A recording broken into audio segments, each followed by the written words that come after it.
என்னதான் நடக்குது? 100 அடிக்கு திடீரென உள்வாங்கிய கடல். பரபரப்பான வீடியோ.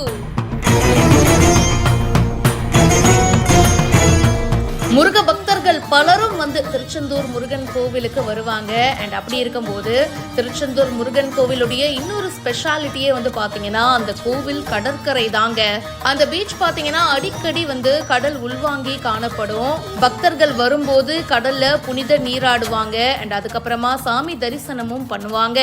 இந்த நிலையில கடலானது இப்போ ரீசெண்டா 100 அடி உள்வாங்கி காணப்பட்டிருக்கு. பச்சை நிற பாசி படிந்த பாறைகள் வெளியே தெரிஞ்சிருக்கு. கடல்ல அலைகள் இல்லாம குளம் போல காட்சி அளிச்சிருக்கு. அட இது நல்லா இருக்கேப்பா அப்படின்னு சொல்லிட்டு புனித நீராட வந்த பக்தர்கள் சில பேரு பாறைகள் மேல ஏறி நின்னு போட்டோஸும் எடுத்துக்கிட்டாங்க. இந்த வீடியோ இப்ப சமூக வலைதளங்கள்ல வேகமா பரவிட்டு இருக்கு. இத பத்தி உங்களுடைய கருத்துக்களை கமெண்ட் செக்ஷன்ல சொல்லுங்க. மேலும் பல செய்திகளுக்கு இப்பவே பிஹைண்ட் பாக்ஸை ஃபாலோ பண்ணுங்க.